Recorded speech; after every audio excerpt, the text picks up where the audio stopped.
Snow fell that morning, as if heaven itself was erasing what had once been written on the earth. The wind swept down from the mountains in pale sighs, whispering through pines and the narrow streets of Willow Bend.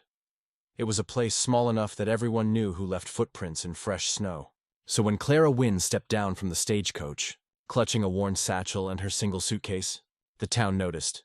Her boots sank into the frost-bitten slush, and for a long moment she stood still, watching her own breath rise and vanish in the cold. The world was silent except for the harness jingles of the departing horses. In that hush, she could almost pretend the world had made room for her kind of quiet. The schoolhouse stood at the far edge of town, half buried in drifts, its windows frosted like blind eyes. She'd been told the position was temporary. The last teacher had married a railroad man and left midwinter, leaving lessons unfinished and children restless. Clara adjusted her shawl, brushed snow from her sleeves, and walked toward that lonely building with the steady grace of someone used to being underestimated. Inside, the air was sharp with cold ink and chalk dust. She lit the small iron stove, coaxing flame from damp kindling until warmth began to crawl along the wooden walls. She took in the rough benches, the alphabet chart curling at the edges, the faint drawings of children's hands pressed in soot near the door.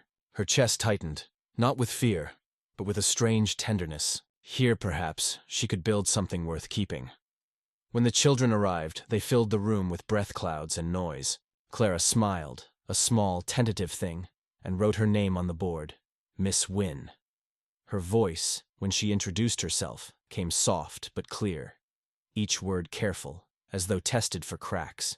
Some of the boys in the back exchanged smirks. A red-headed girl whispered, "She talks funny," loud enough for laughter to ripple through the benches. Clara didn't scold them.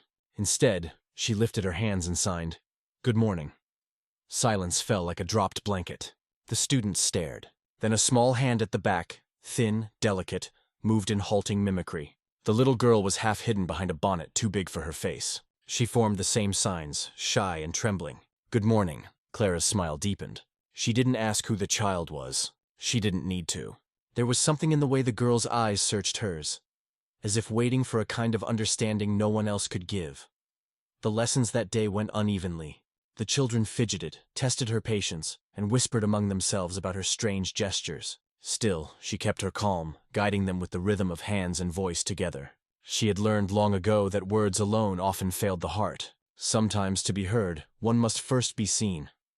When the bell rang for recess, the students scattered outside, shouting into the white wind. Only the little girl remained, sitting quietly by the window, tracing invisible letters against the glass. Clara walked over and crouched beside her. "What's your name, sweetheart?" The girl turned, startled, and didn't speak. Her lips parted, but no sound came. Then she signed, "Lila." Clara's breath caught. She answered slowly, "I'm Clara." Lila's small face brightened like dawn pushing through fog. They signed back and forth, the way travelers might exchange lanterns in the dark, each gesture a soft, glowing bridge. When the others returned, Lila slipped out without a word, and Clara noticed the faint outline of a fancy carriage waiting beyond the gate. The man who lifted her onto the seat was tall, broad-shouldered, wrapped in a dark coat. Even from a distance, he seemed a figure carved from the cold itself. By the end of that first week, gossip had already begun to hum through the town, like restless bees. The new teacher, they said, used her hands like some kind of conjurer. She made signs to the children, taught them strange symbols, whispered to the mute girl from the Calder Ranch. Martha Hensley, who ran the post office, declared she'd never trust a woman who talked more with her fingers than her mouth. "There's something not right about that," she told the blacksmith one evening, her voice sharp enough to cut through the snow. Clara heard the whispers in the mercantile while buying candles. They stung, not for their cruelty but for how familiar they felt. She had carried that brand of suspicion from town to town. Anywhere a woman's silence was mistaken for deceit. Still, she said nothing. Instead, she signed thank you to the shopkeeper and walked out into the snow, her breath trembling. At night, the schoolhouse seemed to listen. The wind slid between its boards like an old ghost, testing every crack. Clara stayed late, grading lessons by lamplight, her fingers ink-stained and cold. When she finally rose to leave, she found something tucked under the edge of her desk, a small drawing in charcoal. Two figures, a tall woman and a little girl, their hands raised in mirrored gesture. The lines were childish, uncertain but full of devotion. She smiled softly, pressing the paper to her heart. Somewhere in this frozen town, a child had found language again. That, she thought, was enough. The next morning, she arrived early to sweep the snow from the steps. The light was thin, the sky the color of tin. She heard hooves crunching and turned. A rider approached slowly. A man on a chestnut horse, the animal's breath puffing in steady clouds. The man dismounted, tall and quiet, removing his hat with a small nod. "Miss Wynne," he said. His voice was low, deliberate. "I'm Beau Calder, Lila's father." Clara blinked. "Of course. She's a bright girl." He looked past her at the small building, its door half hanging on one hinge. "She hasn't smiled in near 2 years," he said. "Not since—" His words faltered, then steadied. "Not since her mother passed. But she came home yesterday trying to talk with her hands. Whatever you're doing, it's helping." A flush crept up Clara's neck. "She's the one doing the hard part." Beau nodded, his gaze lingering on her face longer than manners allowed. There was something unreadable there, something careful. "You'll need more firewood," he said. "That stove's too small for these nights." "I'll manage. I'll send some by anyway." Before she could reply, he tipped his hat and turned to leave. She watched him mount his horse, the animal stamping impatience into the snow. As he rode away, the wind caught his coat and flung it like a dark wing behind him. That evening, when she returned to the schoolhouse, a neat stack of split logs waited by the door. She stood for a moment in the doorway, snow gathering in her hair, unsure whether to be grateful or frightened by the kindness. Over the following weeks, Beau Calder's presence wove quietly into her days. He brought Lila to school himself sometimes, riding alongside the sleigh instead of sending the hired man. He never lingered long, just enough to lift his daughter down, to meet Clara's eyes in brief, wordless acknowledgement before returning to the ranch. But each time, the silence between them felt less like emptiness and more like understanding. Once, after class, Clara found him mending the gate. She approached with a question on her tongue but didn't speak. Instead, she took a hammer and held the nail steady while he struck it. Their hands brushed. A jolt of warmth passed through her that had nothing to do with the firewood he'd delivered. The town, ever watchful, noticed. "The teacher's caught herself a rancher," Martha whispered. "Doesn't take long for pretty manners to find comfort." Others nodded, pretending sympathy, hungering for scandal to keep the winter from growing dull. Clara ignored them, or tried to. Yet on nights when the lamp burned low, she caught herself thinking of the way Beau's voice sounded when he said her name, as if it mattered. She scolded herself for such thoughts. Men like him belonged to the earth, the herd, the open range. Women like her, quiet, wounded, transient, were just winter's guests. Still, she couldn't deny the pull. One evening, after the children had gone, she stood outside the schoolhouse, watching dusk turn the snowfields blue. In the distance, across the valley, she could see the faint glow of lanterns moving along the Calder Ranch road. She didn't know whether it was Beau or his men tending to the livestock, but the sight steadied her heart. 2 lights in the dark, his and hers, each burning in their own solitude, yet somehow reflecting the other. The wind rose again, scattering flakes across her shawl. She tilted her face toward the fading light, and for the first time since coming to Willow Bend, she whispered aloud, almost as if testing the sound of her own hope. "Maybe," she murmured, "this place won't always be so quiet." Behind her, the schoolhouse window glowed warm against the cold, a small defiance of the long, whispering winter. And somewhere beyond the hills, a rancher rode home beneath the same falling snow, unaware that both their lives had just begun to thaw. The storm came without warning. Clouds gathered like bruises over the hills, and by nightfall the wind had turned vicious, scraping across the valley with a voice that howled through shutters and cracks. Clara sat by her stove, coaxing the last embers to hold, watching frost form on the inside of her window. She wrapped her shawl tighter around her shoulders, though the cold was already inside her bones. Outside, the world was swallowed by white. No road, no fence, no horizon. Only the sound of the wind, relentless and wild. When the fire died, she knew she would not last the night without help. But help had never come easily in her life. She pulled her coat close and pressed her hands near the stove, whispering half-formed prayers into the empty room. Her breath rose in small clouds, vanishing as quickly as they formed. She thought of Lila, of the child's fingers spelling stories in air, and for a moment warmth bloomed in memory, if not in body. Miles away, Beau Calder paced before his hearth. The storm battered his windows, but the unease came from elsewhere. Lila sat curled on the rug, tracing letters in the ash near the fire. She signed something slowly, deliberately. "Go help her." Beau stared, the words striking deeper than they should have. "It's too rough out there," he murmured. But Lila only repeated the motion, slower this time, her eyes clear and steady. He knew then that if he stayed, he would never forgive himself. The wind tore at him as he saddled his horse. Snow stung his face, blinding, but he rode anyway. Each stride a small defiance against sense. The lantern swung from his saddle, its light feeble and frantic in the storm. Somewhere ahead lay the schoolhouse, then her cabin by the creek. He could barely see the road, yet his heart seemed to know the way. When he reached her cabin, the world had gone utterly still, as though the storm had spent itself. He dismounted, boots sinking deep into the snow, and found the door half blocked by drifts. His knock brought no answer. He forced it open with his shoulder, wood splintering under the strain. The air inside was so cold it bit his lungs. Clara lay on the floor beside the stove, her skin pale, her shawl drawn tight but useless.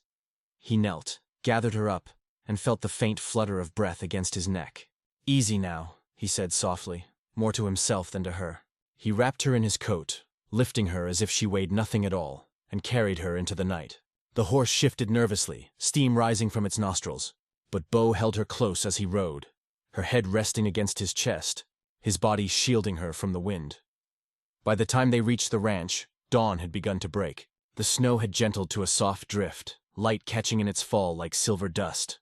He laid her by the fire and called for blankets, for broth, for quiet. Lila hovered nearby, silent as a shadow. Bo brushed the frost from Clara's hair, watching as color slowly returned to her cheeks. When her eyes opened at last, the first thing she saw was his face, tired and raw from worry. She tried to sit up, startled, but he steadied her with a hand. "You're safe," he said. "Don't try to talk." Shame touched her expression, a flicker of pride wounded by weakness. "I shouldn't," she began, but her voice cracked. "Don't," he interrupted gently. "You've done enough for us. Let me do this much." Days passed in a blur of thawing snow and quiet recovery. Clara stayed in the small room off the kitchen, where sunlight pooled on the floorboards and the scent of pine smoke drifted through the air. She taught Lila to spell stories with her hands while Bo tended to chores outside. Sometimes she'd catch him watching from the doorway, his rough hands still, his face softened by something he didn't quite understand. One evening, when the light turned honey gold and the wind had finally calmed, he joined them by the fire. Lila had fallen asleep with her head on Clara's lap, her small fingers still curled mid-sign. Bo sat across from them, silent. The room felt full of things unsaid. He broke it first. "You talk with your hands more than your mouth," he said. "Why's that?"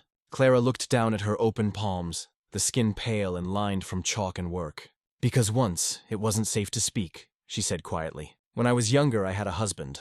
A cruel one. Words made him angry. Silence was the only way to keep peace." She paused, breath trembling. "After I left, I found children who spoke with their hands. They were the first people who didn't ask me to be quiet. I suppose I never stopped." Bo stared into the fire. The wood cracked softly. "My wife used to sing," he said. "After she died, the house felt so empty I thought I'd go mad if I heard another voice. I stopped talking just to keep the ghosts quiet." He looked up then, his eyes meeting hers. "Guess both of us forgot how to make a sound without it hurting." The air between them thickened, not with romance, but recognition. Two lives weathered by loss finding shape in the same silence. For the first time, she didn't look away. Spring began to tease the valley, slowly, reluctantly. The snow receded, leaving the ground soft and dark, the creek whispering again through the reeds. With the thaw came town gossip, as predictable as the crocuses. Martha Hensley, who never could bear a story unspoken, told anyone who'd listen that Clara Wynne had spent the winter under a rancher's roof. "A lady who forgets her place don't deserve the title of teacher," she declared. By the end of the week, half the town believed it. Clara heard the whispers as she returned to her classroom. Some parents stopped sending their children. Others averted their eyes in the street. She bore it in silence, though her hands trembled when she lifted the chalk. She had survived worse than words, but the old wound of shame reopened easily. Bo learned of it from Sheriff Boone, who rode out one morning to deliver supplies. The lawman's voice was cautious. "Folks are talking, Bo. You know how they get come spring. Maybe it's best if Miss Wynne keeps her distance a while." Bo said nothing. He saddled his horse and rode straight into town. People turned to watch as he passed, their chatter dimming to uneasy silence. He stopped in front of the schoolhouse, where Clara stood on the steps with her students clustered behind her. Snow melt dripped from the eaves, pattering softly in the stillness. He didn't speak. Instead, he lifted his hands and signed slow and deliberate. "Thank you." Gasps rippled through the watching crowd. Then Lila stepped forward, her small face steady, her voice a whisper that carried farther than any shout. "My teacher's my voice." No one knew what to say after that. The gossip died where it stood, frozen mid-sentence. Bo touched the brim of his hat and turned his horse back toward the hills, leaving only the echo of that silent gesture behind him. That night, Clara lingered long after the children had gone. She swept the floor, folded papers, anything to delay the stillness. The sky outside had turned soft with twilight. She heard hoofbeats approach, the sound low and familiar. When she looked up, Bo was standing in the doorway. Neither spoke. The room smelled of chalk and warm wood. He stepped closer, snow melting from his coat, and took her hand carefully, as though afraid it might vanish. Then, without a word, he began to sign. Home. Her breath caught. She hesitated, her fingers trembling as they formed her reply. Together, he nodded once, his eyes dark and certain.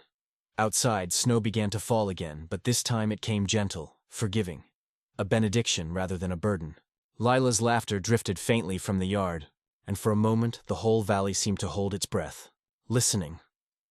Years later, long after that winter had faded into memory, folks in Willow Bend still spoke of the shy teacher who taught the mute girl to speak with her hands, and of the rancher who fell in love without ever needing to say so aloud. Some said it was a quiet sort of miracle, the kind that doesn't blaze but endures. Others said it wasn't love at all, just two lonely souls who finally found a place to rest. But those who truly knew, the ones who had seen the way they looked at each other, the way silence grew golden between them, understood. And if you were to stand on that hillside today, where their house once stood, you might hear it still. The whisper of wind through pine, the soft rustle of leaves like hands spelling words only the heart can read. Because in Willow Bend, love was never loud. It spoke in the hush between storms, in a single glance across snow, in a promise made without sound. And if you've ever been afraid your quiet makes you unseen, remember them. Let your silence be your story. Let it speak. If this tale found a home in your heart, subscribe for more Wild West tales, where love rides softly through the silence.